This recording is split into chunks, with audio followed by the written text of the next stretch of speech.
Assalamualaikum warahmatullahi wabarakatuh. Ketemu lagi di Suara Mercy.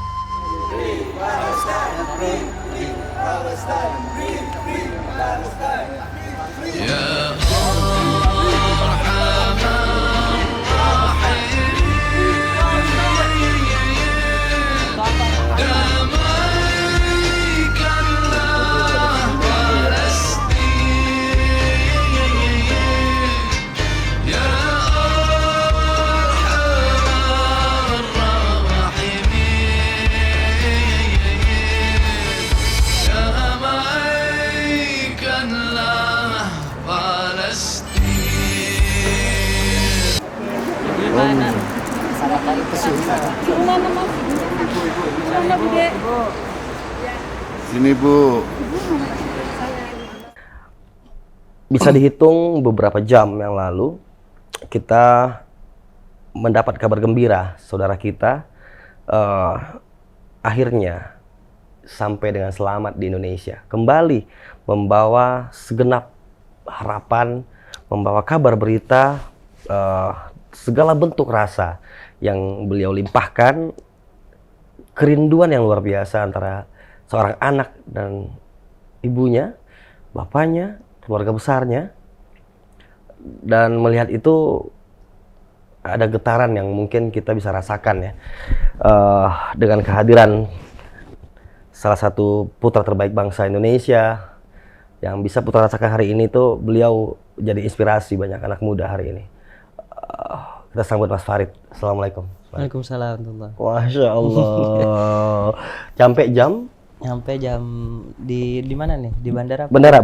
Bandara jam 12 malam. 12-an ya? Iya. Itu sempat delay kan maksudnya? Iya, sempat delay. delay. Aslinya jam 8:30 tuh udah terbang. Off, cuman di delay 8:30. Masya Allah. Cukup baik. 10 jam ada nggak sih di atas? Ada. Di udara 10 jaman ya? Iya, ada. Nah kita nyampe, kebetulan saya, aku hadir tuh, menyemput beliau tuh. Jam 2 masih ramai di bandara, banyak yang ngejemput, banyak yang menunggu kehadiran diri Mas Farid sendiri tuh. Bahkan kabarnya sampai ke rumah pun tetap rame ya, Iya, tetap harus ke pesantren juga kumpul gitu. Tapi subuh ya, Sampai subuh. nggak tidur. Nggak tidur sampai sekarang. Baru tidur tadi. Masya Allah. Seorang Farid 22 tahun.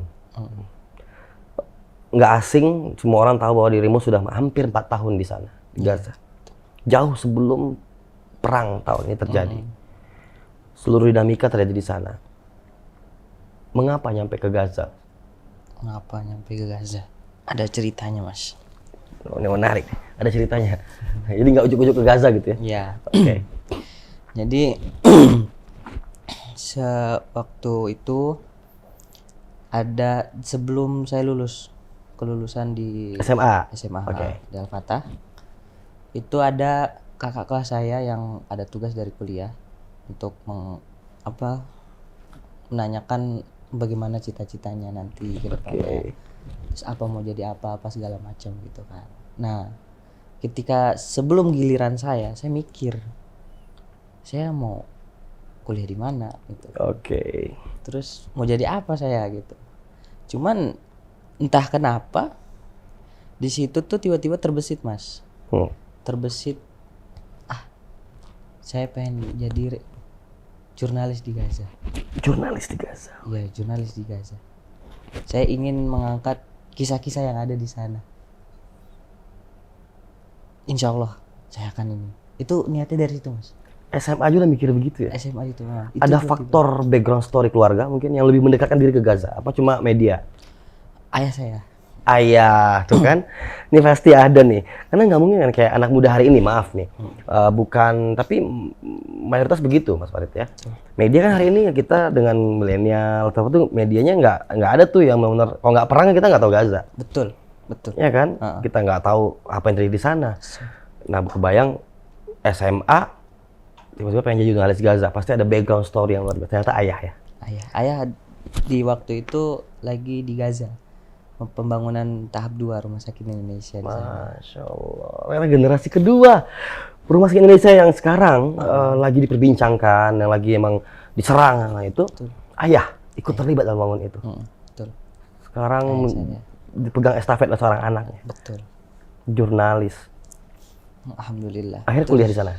Kemudian ini Mas, waktu itu ketika udah udah perpisahan SMA itu, saya kan ngabdi dulu di Al-Fatah. Oke, Udah jadi ya, guru oke. itu. Ya. Terus tiba-tiba beberapa bulan kemudian ayah saya bilang, "Mas, mau ke Gaza nggak?" Gitu. Luar biasa Terus ya. kata saya, "Ih, mau dong." Tanpa panjang pikir, Ya, mau ya, saya ya. gitu. Terus ibu saya langsung bilang, "Mas, kamu mau ke Gaza?" Ibu ridho, Mas. Silahkan. Udah itu ditambah dari ayah ya, udah pernah ke sana, udah di sana, dan ibu ngomong kayak gitu, tambah mantep insya Allah gitu. Bersaudara berapa orang? 4 orang. 4 orang. Ah, Dan cuma saya- dirimu yang Anak ketiga. anak ketiga. Laki-laki berapa orang? Maaf, Laki-laki 3, perempuan 1. perempuan 1. Oh. Jadi Mas, Mbak, saya, adik Oke, oke. gitu. Jadi ya memang motivasi dan keriduan doa orang tua itu yang jadi faktor salah satu saya untuk ke Gaza. Walaupun saya mikir Gaza ini pasti hancur, nggak ada kehidupan apa segala macam, nggak saya pikirin. Yang penting saya nyampe ke Gaza Masya Allah. Di usia segitu ya. di usia termasuk relatif paling muda Paling muda, benar. yang ke Gaza, 19 tahun. Benar. Di antara hiruk pikuk berita yang atau minat lain lah yang mungkin bicara tentang apalagi ya kuliahan ya. Kita pengen jurusan apa gitu. Ya kalau kita sezaman-zaman santri itu minimal kalau mau jurusan-jurusan hadis lah atau apa itu ya pasti punya universitas-universitas tertentu yang kita udah familiar nih gitu ya. Nah, tapi memang seperti udah digariskan dirimu harus di sana. Alhamdulillah. Dan hampir jalan 4 tahun. Iya, Ya kan. Jadi the real relawan sini ini memang tidak hanya sekedar datang di ketika perang atau lagi ada masalah apa, karena memang akhirnya melebur dengan teman-teman saudara kita di Palestina, di Gaza khususnya. Itu beliau melebur sekali. Jadi sehingga banyak ya hari ini tuh di kepalamu pasti kerinduan ada meninggalkan Gaza, tapi juga kecintaan terhadap bangsa ini juga pasti terobati kan. Rasanya gimana pas nyampe itu loh. Karena kan pasti ini sebelum aku harus bilang malam itu aku ketemu di bandara, yang aku belajar betul dari seorang Farid adalah gitu, semua media di depan, orang menunggu beliau dengan spanduk, banner yang banyak-banyak ya. Terus beliau disapa oleh saudara-saudaranya, satu kalimat disampaikan beliau, "Ibu mana?" Wow, beliau tahu betul. Ke Gaza aku lagi berjuang, belajar menuju ridhonya Allah. Tapi ibu pintu segala pintu. Kau tahu betul. Jauh-jauh nyari surga, ternyata ibu adalah surganya. Iya. Betul. Wah, kalimat itu yang ku tangkap malam itu. Ibu mana? Dan seorang ibu saat itu dengan segala kerinduannya sampai nggak bisa berdiri. Ibu itu ya. Waktu itu. Untuk waktu itu. Iya. Karena pasti rindu iya itu iya gitu Mas. Nah, itu yang dirasakan mungkin banyak orang di luar sana. Yang terlepas kenal dirimu atau enggak, cuma kenal lewat media. Kadang kita cuma dengar lewat suara. Koresponden dari Farid di Gaza, terus teman-teman lagi ada Reza di sana, terus ada semua teman-teman Mercy di sana, relawan kita di sana. Sekarang dirimu hadir gitu. Nah, apa yang kamu rasakan? Kita menginjak tanah kembali Indonesia di Bandara Soekarno-Hatta dan melihat wajah ibu saat itu. Pasti seorang ibu rindu menantikan seorang anak dari medan jihad pulang dengan selamat ya kan. Alhamdulillah. Walaupun saya sebenarnya tuh meninggalkan Gaza tuh berat karena kuliah saya terutama, terus masih banyak yang harus diperjuangkan di sana. Cuman ya qadarullah, karena ibu saya dan orang tua saya menginginkan saya pulang. Yes. Karena ridho Allah tuh pasti ada ridho di orang tua. Itu saya belajar betul. Saking ininya ibu saya tuh sampai sempat khawatir banget sama saya. Pasti. Ketika nggak ada sinyal waktu itu, tanpa nggak ada komunikasi sama sekali, ibu saya nggak mau makan sampai mau dengar kabar saya. Itulah seorang ibu bagi saya. Dan kebayang aja nih, Ibu, kamu Anda luar biasa punya anak seperti ini. Ini dianugerahkan, ini anugerah dari Allah punya anak seperti ini. Tidak hanya seorang ibu, bangsa Indonesia ketika mendengar kabar kalian tidak ada kabar. Kita tahu 3 sekawan ini nggak ada kabar. Semua menengadahkan tangan untuk berdoa. Kenapa? Mas Farid dan teman-teman menjadi wakil mata-mata kita. Seluruh rakyat yang ingin merdeka, yang ingin melihat Palestina dalam tingkat keamanan, kenyamanan terbaik seorang manusia. Kalianlah, Mas Farid dan teman-teman nih, menjadi wakil mata-mata kita, harapan kita. Lost kontak sampai berapa hari ya itu, Uli ya? Di awal 3 hari. 3 harian kan kita lost kontak. Terus di selanjutnya itu hampir 11 hari, 2 minggu. 2 mingguan kita nggak ada sinyal sama sekali di tempat itu. Itu murni nggak ada sinyal Nggak atau ada. dalam keadaan maaf, bukan aku mau untuk membawa kembali memori itu, tapi nggak akan bisa dilupakan pasti buat Mas Farid. Atau memang dirimu lagi dalam suatu kondisi yang mungkin tidak bisa diceritakan? Waktu itu yang pertama itu yang 3 hari itu yang benar-benar semua nggak ada sinyal, wifi itu diputus sama mereka. Putus. Cuman di yang di yang kedua itu kan hampir 2 minggu tuh. Sebenarnya saya bisa dengan menggunakan HP saya ini. Iya. Itu menggunakan eSIM waktu itu. Oke. Dia terhubung sama sinyal dari Mesir. Cuman hanya beberapa HP yang Bisa Bisa, untuk melakukan itu. yang support. Dan salah satunya saya, satu-satunya di antara 3 itu. Pikir. Cuman saya mencari sinyal itu susah, Mas. Harus di lantai 4 dan itu juga HP-nya harus di luar ini jendela.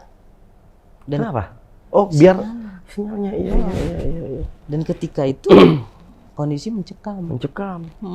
Bahkan tank-tank tuh moncongnya tuh ada di depan ini, depan jendela itu. Panik? Pasti. Khawatir, Mas. Khawatir pasti. Juga berita yang mengabarkan bahwa ditahan, ya, disekap dan lain-lain gitu.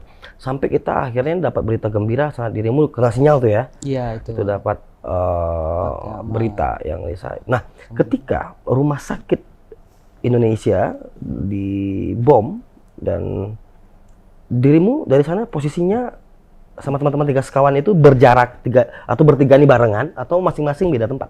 Barengan Barengan. di basement. Basement. Cuman waktu itu yang pas Kak Reza Kayak itu. yang kontakan sama Mercy Iya. dan Mina itu beliau sama Durgom ya, Oke. relawan kami di lokal sana itu ke atas ke lantai 4 untuk menanyakan kabar bagaimana evakuasi waktu itu. Dan alhamdulillah ada wartawan yang di sana juga wartawan juga hampir sama mencari sinyal kayak saya. Iya. Karena saking susahnya waktu itu dan kondisi mencekam. Panas. Jadi seperti itu, Mas. Jadi alhamdulillah kita waktu di mencekam itu kita di basement. Jadi untuk ada berita 2 orang ditangkap atau 1 orang tuh nggak jelas kemana, itu hoax. Alhamdulillah. Itu alhamdulillah. Nah, dari narasumber yang tepat ya aku rasa ya Mas Farid ini. Berarti fungsi dari Rumah Sakit Indonesia yang didirikan oleh Dr. Yosi dan teman-teman yang dulu itu sangat berasa sekali saat itu ya. Fungsinya untuk rumah sakit ini gitu loh. Bermanfaat Bermanfaat banget. Bermanfaat banget dan itu banyak sih kalau saya itu keajaiban tuh ada. Dan pertolongan Allah itu sangat saya rasakan di sana. Terutama yang saya bilang di conference tadi di Mercy itu air minum. Jadi ketika di hari ketiga peperangan itu Israel tuh benar-benar udah menutup akses air mandi, bahkan air minum. Dan Mercy punya sumur. Alhamdulillah dari situ orang hampir 20 ribuan orang mengambil air minum ke rumah sakit dan itu ngantri karena nggak ada akses lain. Nggak ada lah. Berapapun uang Anda. Nggak ada. Kalau nggak ada ditutup. Nggak ada.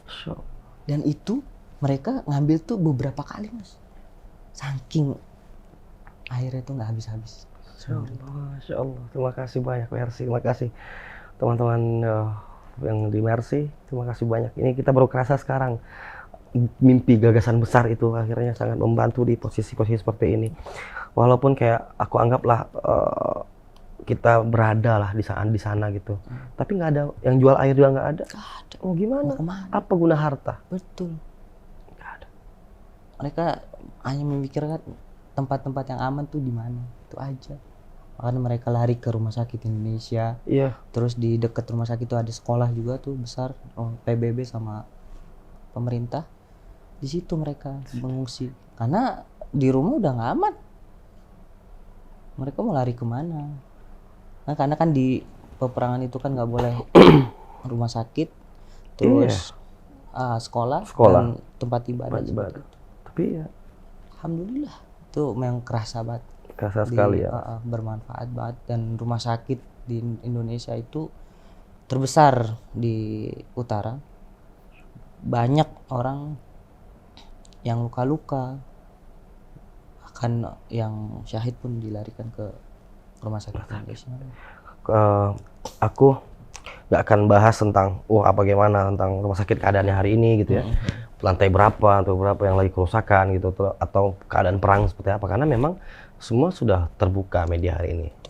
Justru kita pengen tahu betul bahwa dari dalamnya seorang Farid itu gitu. Farid. Jadi mohon maaf kalau mungkin pembicaraan kita agak sedikit emosional, bukan bermaksud untuk mengingatkan kembali, cuman aku pastikan seorang seperti dirimu nggak akan bisa melupakan momen-momen ini gitu. Ketika bertiga, ini familiar sekali tiga sekawan ini buat saya tuh pribadi. Mungkin teman-teman juga familiar tuh.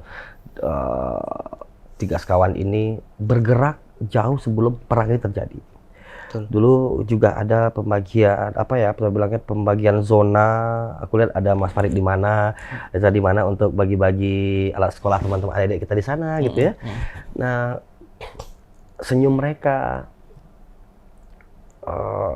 tawa mereka yang hari ini mungkin sederhana. Yang di video itu masih ada nggak sih anak-anak itu? Mereka ada nggak sih? Kita nggak tahu lagi sekarang kan. Apa yang mendorong seorang Farid untuk tetap bisa bilang kayak tadi rindu, kangen, bahkan bisa bilang cinta terhadap Gaza? Karena Gaza itu unik Mas bagi saya. Jadi ketika saya masuk ke Gaza, itu saya seperti kayak pulang kampung. Jadi kalau misalkan orang mungkin ya di Indonesia terus ke Turki, atau ke Belanda apa segala macam, pasti rasanya tuh kayak beda.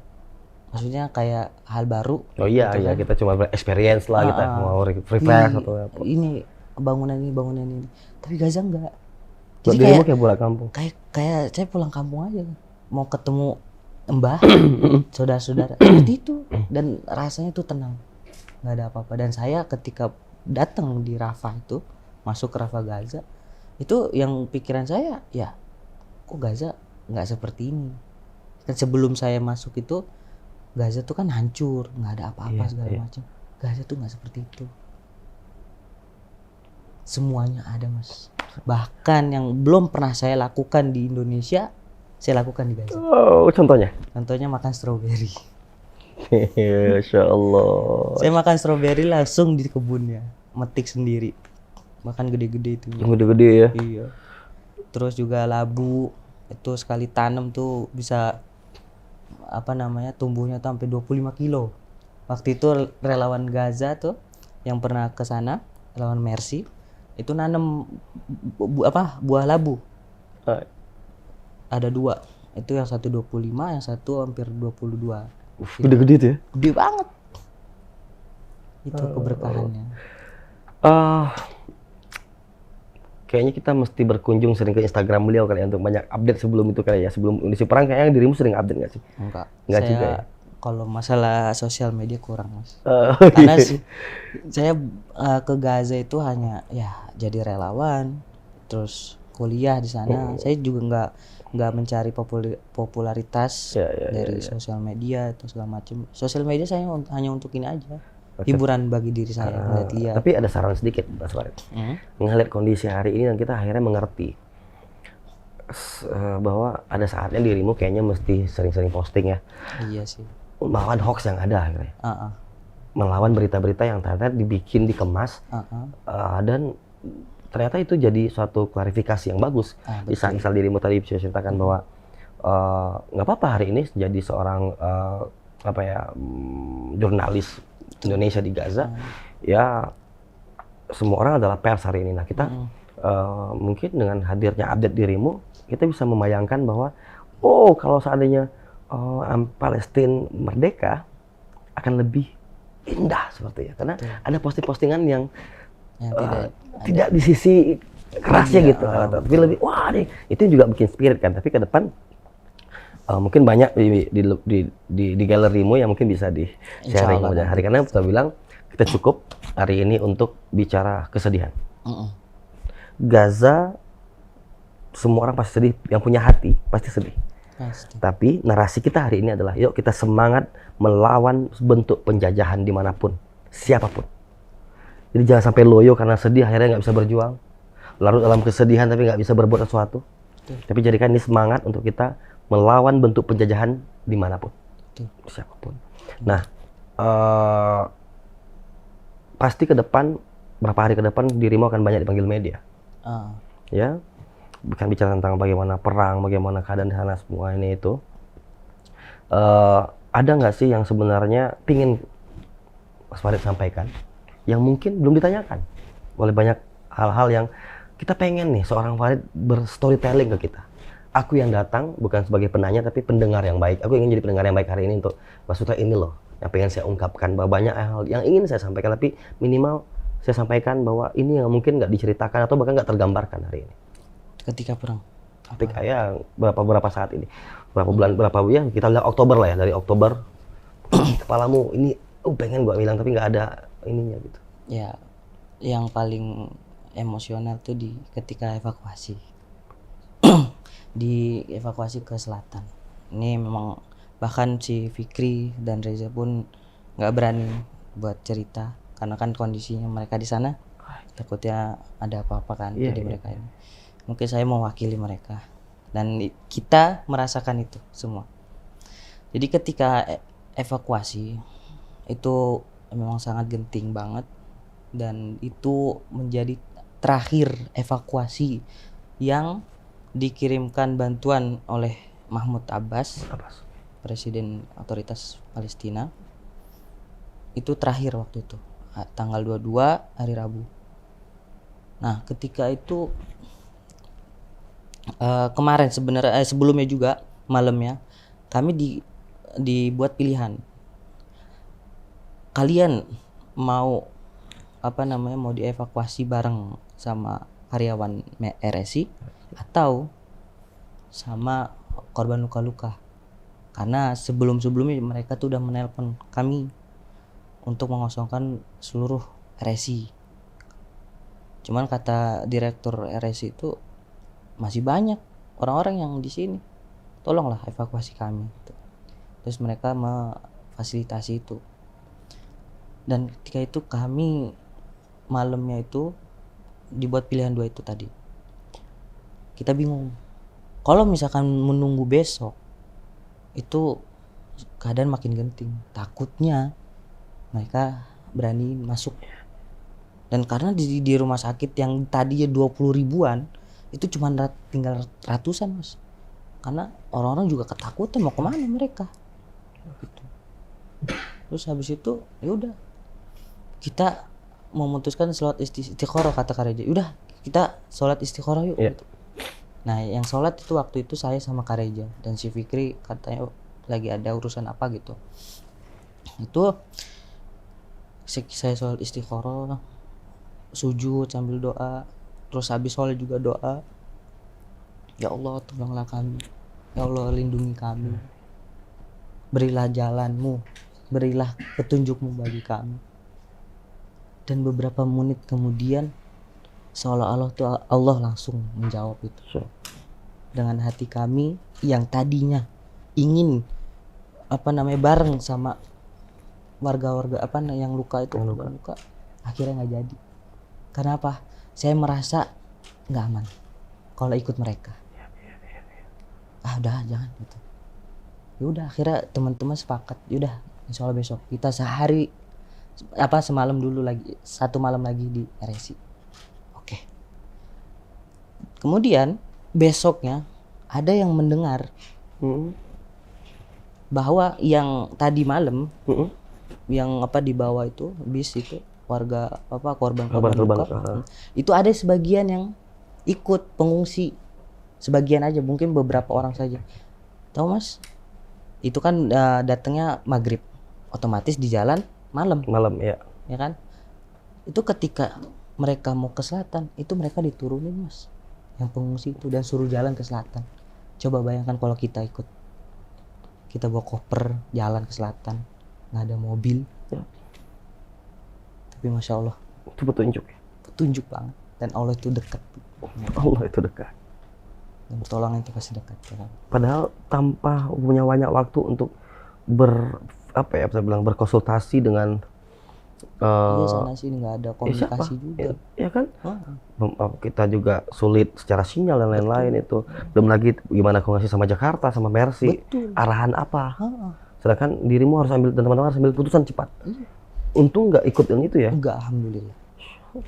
Padahal si Fikri itu ngebet banget, udah saya pengen ikut sama korban luka-luka itu, karena besok nggak tahu lagi, karena nggak jelas Mas informasinya kayak besok bakalan ada bis jam segitu. Iya. Jam 9, tapi datangnya malam. Nggak bisa prediksi semua. Nggak bisa. Seperti itu. Tapi alhamdulillah kita punya Allah. Dan kemudian waktu itu paginya kita dibuat takut sama mereka. Kan kita di basement tuh kan. Ya. Memang di lantai 1 juga ada warga-warga yang luka, dan sedikit warga ngungsi di sana. Di basement itu kita dibuat takut sama mereka. Dengan apa? Mereka ngasih asap. Asap ke basement. Walaupun asapnya tuh nggak setebal itu kabut gitu kan. Tapi tetap ya mengganggu sekali itu. Tapi mengkhawatirkan kami. Sampai kami panik mencari masker sana sini. Semuanya pada pakai masker, anak kecil bahkan pakai masker. Cuma nggak tahu itu asap dari mana. Cuman alhamdulillah mereka yang ngecek ke atas, ternyata nggak ada apa-apa. Cuman asapnya itu dari mana nggak tahu. Karena waktu itu tank mereka itu udah jarak 50 meter dari RSI. Wow. Dan saya sebelumnya juga 50 meter. Hari sebelumnya juga saya di basement. Itu dengar Mas, getaran dari atas, suara roda tank. Itu nggak tahu itu mereka muter RSI atau apa, nggak tahu. Dan saya juga nggak berani Pasti. Allah, mencekam banget waktu itu. Aku nggak bisa ngebayangin lagi itu gimana rasanya gemetar kalau aku ya. Kalau dirimu mungkin sudah bertahun-tahun terbiasa, bahkan bisa dibilang mahasiswa spesialis medan perang. Banyak sebenarnya nggak bisa tergambarkan dalam visual ya sebenarnya. Justrunya ya apa yang teman-teman rasakan ya. Betul. Memang kalian bertiga itu. Bahkan aku juga mendapatkan beberapa file sebelum hari ini gitu, beberapa hari yang lalu tuh, beberapa bulan yang lalu tuh untuk tentang bagaimana menariknya tuh ada jenazah yang benar-benar wangi gitu. Yang wangi itu. Nah itu dirimu di posisi di mana? Saya waktu itu di basement lagi sakit Mas. Itu lagi sakit? Iya, demam. Gak enak badan. Okay. Itu yang merasakan Fikri sama Reza. Fikri. Alhamdulillah itu emang rezeki mereka ya, menjadi pengalaman yang luar biasa. Iya. Karena langsung menyentuh mayatnya. Iya, bahkan mereka kadang nggak terbiasa. Sebenarnya itu nggak, di Mercy kan juga kadang hati-hati. Maksudnya itu tetap namanya kondisi begitu ya. Betul. Kan juga nggak boleh asal sentuh ya. Betul. Tapi kali itu tergerak aja hatinya katanya pengen sudah. Banyak orang yang di situ sekitar itu. Nah juga. Itu buat dirimu biasa ya, akhirnya bau wangi-wangi itu tuh akhirnya biasa. Ya, cuman saya mah kalau ngeliat korban-korban luka itu emang kadang suka nggak kuat. Pasti.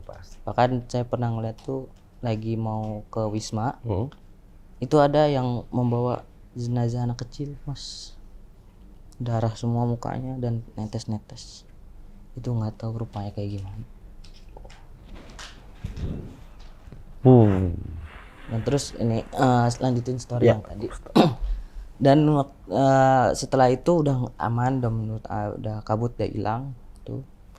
Dan sekitar jam 10-an ada kabar itu bis bakalan datang. Oh, langsung kita siap-siap. Ya, iya. Bahkan pengungsi-pengungsi yang lain juga siap-siap barang-barang mereka, dan orang yang luka-luka kayak nenek-nenek, orang tua, terus ibu-ibu segala macam itu diturun pada ke basement. Ke basement. Karena basement itu deket sama pintu keluar, Mas. Jadi kalau dari pintu yang atas lantai 1 itu desak-desakan dan pintunya kecil. Jadi kita lewatnya situ. Itu oke. Mereka udah pada siap, Mas, di basement, walaupun kan belum keluar itu kan. Kita diituin, bukan dihadiahkan, disambut sama bom mereka di dekat sekitar itu. Ledakannya denger banget dan ada baku tembak waktu itu. Boom, boom, boom segala macam. Akhirnya kita balik lagi. Cuman yang warga korban itu masih tetap situ karena ya di basement juga sempit kalau masuk semua. Gitu. Udah kita di situ, Mas. Panik lagi. Karena bisnya cuma 4 dan pasien itu masih 200, satu mobil tuh 50-an orang. Jadi masa buat cukup pasien doang. Sedangkan mereka tuh udah nelpon lagi. Untuk apa? Kosongkan segera. Saya kasih waktu sampai jam 4 sore. Kalau misalkan kalian nggak ini, saya bakalan masuk. Gitu. Mencekam banget waktu itu, Mas. Saya nggak tahu mau ngapain. Saya udah nggak mikirin apa-apa. Yang penting saya mikirin satu, keselamatan. Pasti itu. Bahkan teman kita si Reza dan Fikri juga panik. Pasti. Dan warga pekerja lokal kami namanya Durgom itu juga hampir nangis melihat kondisi itu karena lokal gitu ya padahal ya. Iya. Yang memang terbiasa dengan ini, apalagi ya teman-teman. Dan orang-orang warga Gaza pun takut, yang mereka dari lahir ibaratnya takut dengan kondisi kayak gitu. Ini memang manusiawi. Terus juga ada karyawan rumah sakit Indonesia di bagian lab, dia tuh punya istrinya lagi hamil, Mas, dan di hari itu adalah jadwal dia sesar. Di hari itu dia harus sesar. Dia harus sesar, tapi kan nggak bisa kondisi seperti itu. Rumah sakit udah nggak beroperasi karena ya mencekam begitu. Terus mau dokter operasi mana yang bakal menangani dia. Jadi akhirnya mau nggak mau ditunda. Terus akhirnya kita alhamdulillah kita sholat dulu habis zuhur, dan itu saya banyak banget berdoa sama Allah, termasuk teman-teman juga. Ya Allah, keluarkanlah kami seperti Engkau mengeluarkan Nabi Yunus dari paus.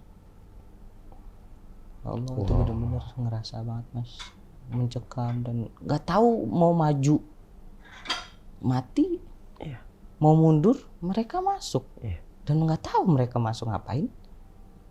Itu jadi kalimat kebesaran Allah itu tidak hanya di telinga, betul, sampai dirimu merasakan betul itu. betul banget, Mas. Itu Sebagai 3 sekawan, Farid, Reza, Fikri, apa tips kalian selalu kompak sih? Dan kondisi begitu harus saling menguatkan, mau nggak mau, secara psikologis, secara mental. Oke, secara apa yang aku bilang ya, kalau emang lagi nggak ada bahan makanan ya harus terima, kita biasa puasa lah. Tapi kan psikologi, mentality, kan cuma bertiga loh, yang bilang Indonesia lah. Iya. Nah, itu caranya kami ya kadang dari ketakutan itu kadang kita ngelawak sih, Mas, untuk menutupi ini. Tapi mau gimana? Ya komedinya. Betul. Posisi Untuk menghibur. hanya untuk menghibur diri saja. Memang kondisinya sangat ini. Dan alhamdulillah ketika itu jam 1:30-an saya kembali lagi keluar, orang-orang juga keluar situ. Tahu, Mas, apa yang ini? Mobil-mobil pada datang. Nggak hanya 4 bis. Bahkan ada 10-an mobil ambulan. Nangis saya, Mas, itu, Mas. Ya Allah, terima kasih. udah mendengar doa saya. Sebentar aja ya.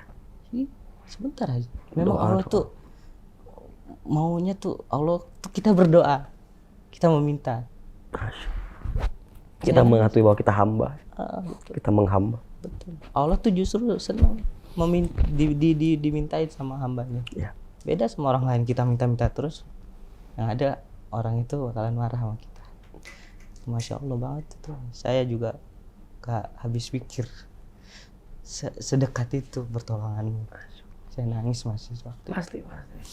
Dan waktu itu juga saya berjalan sama Durgom sama Fikri. Ya Allah, terima kasih. Menangis saya di situ, ya Allah. Dan orang-orang apa namanya warga Gaza juga takbir, terus pada bersiul karena inilah tolongan Allah. Alhamdulillah kita masuk ke bis itu. Memang ketika saya keluar kondisi rumah sakit benar-benar udah kacau balau. Sampah di mana-mana. Terus mobil juga bangke mobil itu juga banyak. Bahkan bangke keledai, kuda juga banyak. Allah, nangis saya di situ. Saya ngeliat kondisi rumah sakit juga. Allah, sekejam inikah manusia? Mereka manusia atau bukan, nggak tahu saya. Hanya Farid yang bisa buat saya bisa punya apa ya, malam itu punya spesial sekali deh. Dan gak hanya itu Mas, ketika kita jalan ke ini, saya sempet tuh lihat tank-tank yang lagi ngetem. Cuman saya nggak berani video waktu itu. Tank-tank lagi ngetem. Ada 4 tank, yang kecil 2, terus yang gede 1. Bener-bener pas di samping ini rumah sakit Qatar itu kan depannya ada tuh. Iya. Di situ lagi ngetem. Moncong itu ngadep ke rumah sakit. Nah terus jalan ke selatan. Ini belum saya ceritain ke siapa-siapa. Jadi eksklusif banget. Jadi jalan itu banyak yang tertutup sama batu-batuan apa sehingga nggak bisa dilewati. Jadi zigzag gitu kan. Semuanya Mas, pabrik-pabrik yang istilah dari apa namanya buat ekonomi mereka itu semuanya hancur Mas. Allah, udah bener-bener hancur lebur. Gaza Utara tuh masuk.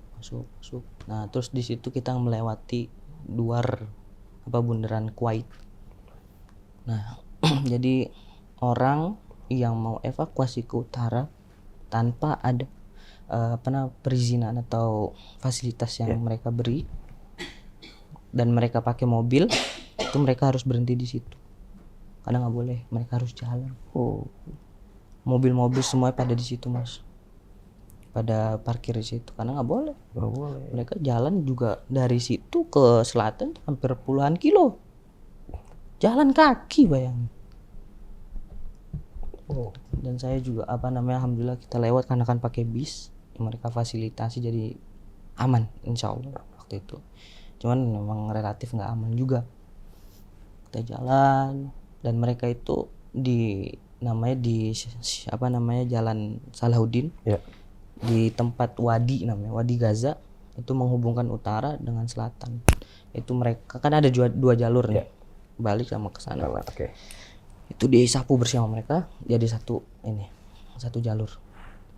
Dan situ nggak cuma bis kita aja, tapi puluhan ambulan itu berjejer karena untuk masuk ke selatan. Jadi mereka itu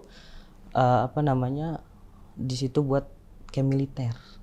Bahkan mereka sampai bawa bulldozer gede mengeruk tanah, terus menghaluskan jalanan itu segala macam. Dan mereka juga bikin kemah-kemah militer di situ. Dan ketika mau masuk tuh sniper tuh udah siap Mas, kayak gini aja. Dan saya tuh nggak putus-putus menyebut doa ini.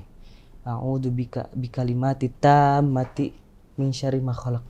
Saya sebut itu terus Mas, tanpa ada kalimat apapun. Itu mulu. Saya doa itu. Karena memang baru pertama kali face to face sama mereka. Itu sniper udah benar-benar udah inilah, udah siap gitu. Oh. Terus ketika itu belum masuk, terus di camp militer yang besar itu kan, kita disuruh turun. Dan di bis, dalam bis itu kita tuh nggak hanya pengungsi saja, ada warga korban luka yang kakinya putus, Oh. terus ibu-ibu yang udah nggak bisa jalan, terus mukanya kena serpihan bom ledakan itu. Terus bahkan ketika di mobil pun ada yang sekarat. Ketika turun keluar dari rumah sakit tuh dia masih biasa, masih gerak, masih ngomong walaupun gagu karena korban luka yang dia terima. Itu ketika masuk ke mobil dia nggak bisa gerak, diem aja kayak gini. Dan ini pokoknya nggak bisa gerak. Bahkan kita pas di jalan tuh memastikan dia tuh syahid waktu itu. Sekejam itu kah? Sampai nggak bisa gerak.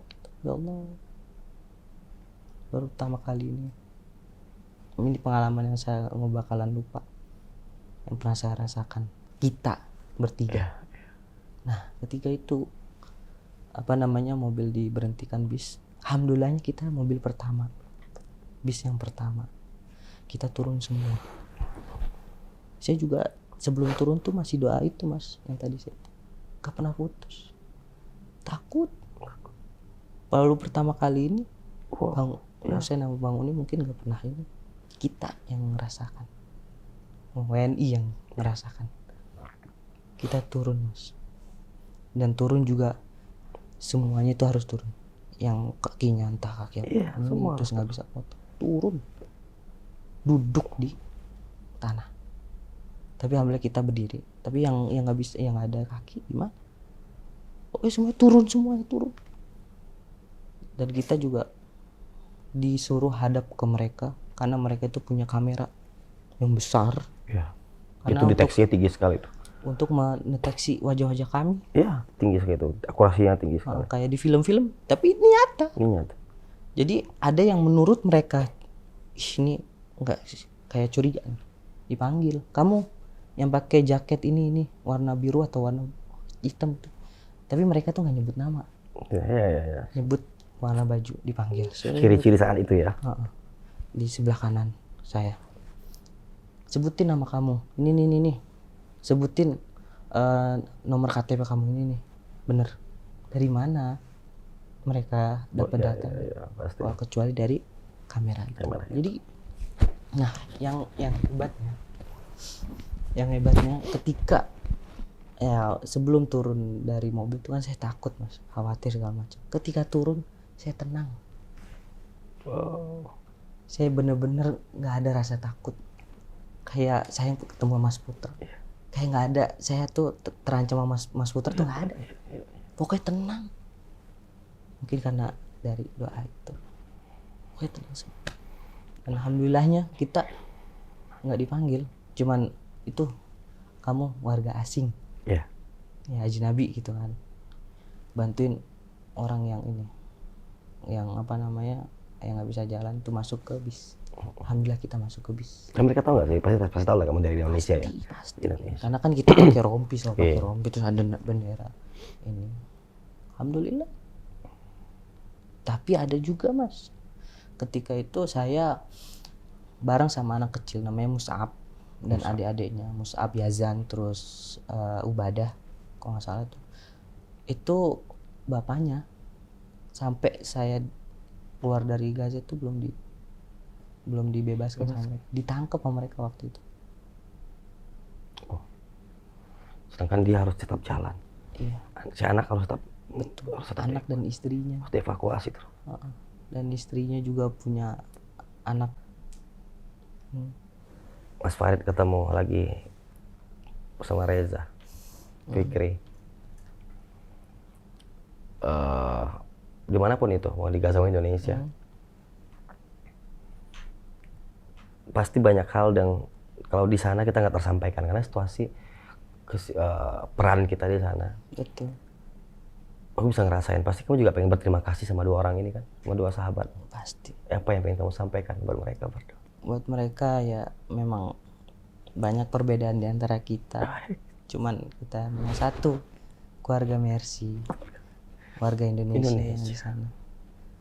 Walaupun ya banyak perbedaan pastinya, dan kita alhamdulillah dan berterima kasih udah menjadi teman perjuangan Luar biasa. di Gaza. Ya. Di sana pokoknya banyak hal yang kita lakukan. Insya Allah 3 sekawannya akan kumpul lagi. Amin insyaallah. Ini hanya masalah waktu. Mudah-mudahan ini segera selesai ya. Amin amin. Mas Farid ya, sehingga pun kalau seandainya dirimu kembali ke Gaza untuk menuntut ilmu, untuk kembali lagi menjadi relawan, membantu kehidupan di sana, karena justru masalah itu lebih berat ketika pasca perang sih. Iya benar. Anak-anak, adik-adik kita di sana bagaimana psikologisnya, aku pengen sekali. Mudah-mudahan di kemudian hari aku bisa setidaknya dirimu jadi inspirasi lah buat kita lebih semangat tuh bisa sampai ke sana juga gitu ya, berjuang bersama dengan profesi kita masing-masing. Pokoknya Gaza tuh unik. Iya. Unik. Ya satu unik ya. Jadi memang obrolan eksklusif ini tuh memang kita pengen sentuh hal-hal yang tidak mungkin ya kalau dari video atau banyak hari ini yang tersebar kan. Udahlah nggak usah bicara tentang parahnya atau sulitnya perang. Betul. Udah pasti perang itu menyakitkan, mencekam. Mm. Dan di zaman modern ini, bayangkan dulu moyang kita, ya kan nggak bisa telepon juga, emang nggak ada telepon saat itu. Tapi kita berjuang melawan penjajah. Betul. Tapi Allah angkat pelan-pelan derajatnya Betul. bangsa ini. Dan Indonesia punya peran penting untuk kepentingan kemerdekaan Palestina, karena Palestina juga kontribusi besar terhadap Indonesia saat itu.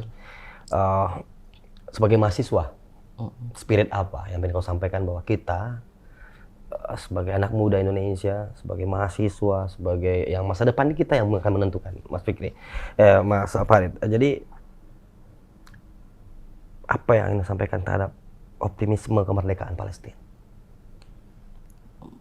Pasti yang gak jauh dari janji Allah yang yang tertulis di Al-Quran maupun di hadis, kan? Tapi saya nggak hafal yang mana sebelah mana. Cuman pasti yakin Gaza itu dan Palestina bakalan terbebaskan dari kezoliman yang mereka buat, insya Allah. Jadi para muda-muda jangan bisu, jangan ambigu terhadap Gaza dan Palestina, karena pemuda inilah jadi faktor pembebasan Masjidil Aqsa insya Allah ke depannya, masa depan. Amin amin. Jadi ngelihat sebelum kita tutup perbincangan yang sangat dalam ini, karena kita akan banyak bicara kemudian hari, karena selama Indonesia kita makin banyak karena kita paham schedule-nya Mas Farid hari ini, karena suka tidak suka, mau tidak mau banyak orang yang ingin mendengar langsung. Mas Farid, banyak Indonesia itu tuh kangen sekali dengan rindu sekali terhadap kehidupan Palestina, Gaza yang begitu damai. Kehadiran dirimu adalah oase, jadi oase hari ini. Jadi setidaknya kita mendengar kabar yang benar gitu, kabar yang tepat gitu. Jadi ketika tadi sebelum kita tutup, aku terlihat satu hal. Ketika tadi kita bicara tentang pentingnya dan fungsi Rumah Sakit Indonesia hari ini, ternyata sangat berfungsi sekali. Betul. Keadaan seperti itu sekarang ini ke depan, kalau kita kayaknya mesti tetap harus membangun kembali ya. Pasti Rumah Sakit Indonesia itu harus bermanfaat sekali buat mereka. Bermanfaat sekali. Bahkan orang-orang Gaza pun menyebut, kalau tahu dia orang Indonesia, dia pasti bakalan, kamu adalah manusia yang terbaik. Maksudnya akhlaknya, sifatnya segala macam itu mereka yang sebut ahlanas kalau di ini bahasa Arab ya. Begitu. Makasih banyak, Pak. Makasih. Sama-sama. Saya istirahat, maaf aku mengganggu istirahat. Salam sama ibu, bapak, keluarga semua. Insyaallah. Luar biasa, seorang ibu punya anak yang seperti ini. Indonesia bangga punya dirimu, Mercy apalagi ya. Terima kasih banyak telah jadi sepasang mata Mercy dan jutaan bangsa Indonesia. Sama-sama. Terima kasih banyak Mercy, terima kasih banyak Rumah Sakit Indonesia. Hari ini kita tahu bahwa kita mengerti akhirnya rumah sakit tidak hanya sekedar rumah tempat orang-orang sakit, tapi Rumah Sakit Indonesia di Gaza adalah rumah kemanusiaan, rumah kemerdekaan, rumah kenyamanan, dan rumah hidup seorang yang ingin hidup. Betul. Dia rumah tempat mereka berpulang. Betul. tidak tempat singgah. Rumah sakit Indonesia di Gaza benar-benar rumah tempat berpulang. Betul. Merasa tentram, nyaman, kekeluargaan muncul di situ. Ya, Mas Farid kalau saling bertelepon sama Mas Reza dan Mas Vicky, sampaikan salam kita di Suara Mercy ya. Insya Allah. Sampaikan salam, tetap semangat. Insya Allah. Silahkan, kita ingin berkontribusi dalam banyak hal. Bersama Mercy, kita jihad profesi. Betul. Jihad kemanusiaan. Jihad kemanusiaan. Jadi apapun profesi kita, apapun latar belakang kita, yuk, kemanusiaan tidak melihat dari mana dan siapa Anda. Betul. Ya. Sampai ketemu di episode berikutnya. Assalamualaikum warahmatullahi wabarakatuh. Terima kasih Mas. Palestine.